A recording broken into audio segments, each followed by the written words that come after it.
We're on day 2 of the letter M. It's time for us to add the flourish underneath that's going to be the basis of our ribbon.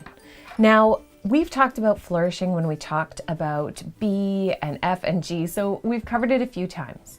To make a ribbon underneath, you're going to be using the S flourish, where one of these ends you're going to curve over and have the S shape go underneath. You can do it either off of the left-hand side or the right-hand side, but when I go to do it off the left-hand side, there's only a small curl here. If you're creating a tight S curl, it's going to look very strange, and you're also not going to have the area you need to make the ribbon flow out naturally. So if you have a tight curl like I do here, make it larger as you add your S curve. For visual balance, you might also want to think about putting a little sort of flag coming into the M.